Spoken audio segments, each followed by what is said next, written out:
গাজা দখলে ইসরায়েলের পরিকল্পনার তীব্র নিন্দা ও সমালোচনা জানিয়েছে বিশ্বের বিভিন্ন দেশ। একে আন্তর্জাতিক আইনের লঙ্ঘন বলে নিন্দা জানিয়েছেন বিশ্ব নেতারা। তবে সব আন্তর্জাতিক নিন্দা উপেক্ষা করে নিজেদের পরিকল্পনায় অটল থাকার কথা জানিয়েছে ইসরায়েল। বান্ডেল থাকলে প্রতি সেনমানিতে টাকা বাঁচবে। বিকাশ সেনমানি বান্ডেল কিনে জিতুন প্রতি লেনদেনে। শুক্রবার গাজা দখলে ইসরায়েলি মন্ত্রিসভার অনুমোদনের পর বিশ্বজুড়ে তীব্র নিন্দা ও সমালোচনা শুরু হয়।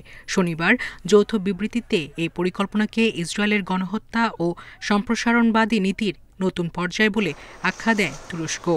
ইসরায়েলের পরিকল্পনা বাস্তবায়ন বন্ধে বিশ্বব্যাপী ব্যবস্থা গ্রহণের আহ্বান জানিয়েছে মিশর ও তুরস্ক।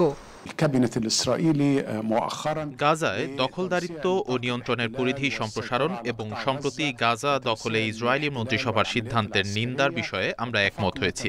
এই সিদ্ধান্ত মোকাবেলায় যৌথ প্রচেষ্টা এবং সমন্বিত পদক্ষেপ থাকবে।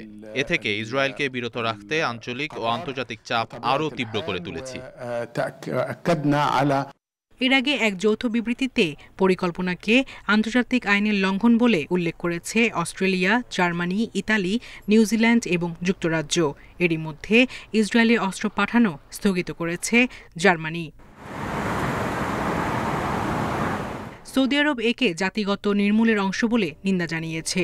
গণহত্যা ও উত্তেজনা বৃদ্ধির আশঙ্কা প্রকাশ করেছে ইরান, ইরাক ও কাতার।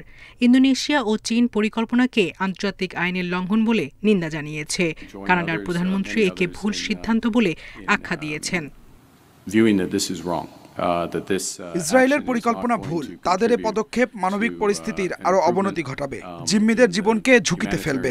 আমরা অবিলম্বে যুদ্ধবিরতির আহ্বান জানাই।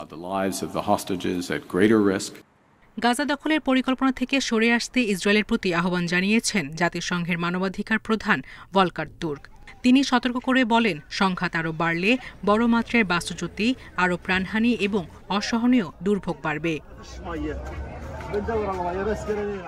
সব আন্তর্জাতিক নিন্দা উপেক্ষা করে নিজেদের পরিকল্পনায় অটল থাকার কথা জানিয়েছে ইসরায়েল। সায়রা খান, ইন্ডিপেন্ডেন্ট নিউজ।